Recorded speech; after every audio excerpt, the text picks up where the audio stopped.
Aquí, en Alzola, el agua no cambia. El que se alzoliza se convierte en guardián del manantial. El balneario exactamente llevaré ahora 50 años. Tengo 57, empecé con 6 años de monaguillo.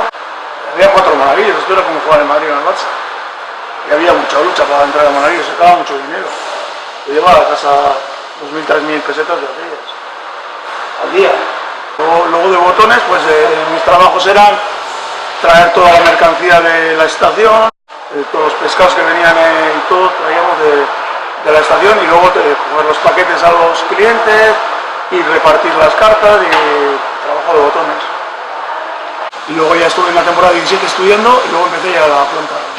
Hacíamos 2 cajas de cristal al día, 24 botellas, toda a mano, artesanal.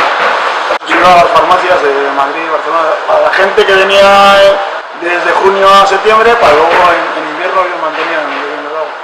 Se vendían en las farmacias. Hoy aquí sigo repartiendo salud. Me hace mucha ilusión hacer entrega de la bandera de aguas de Alzola en la concha. Un palo de agua, Alzola también para la embarcación de Palau.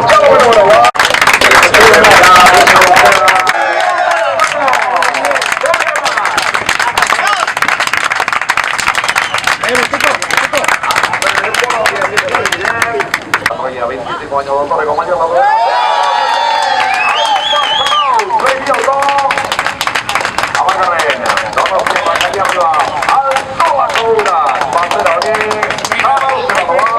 El remo es tradición, como Alzola.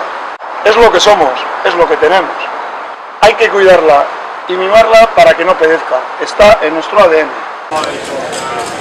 Hoy ha sido un buen día para ustedes. Voy a devolver la confianza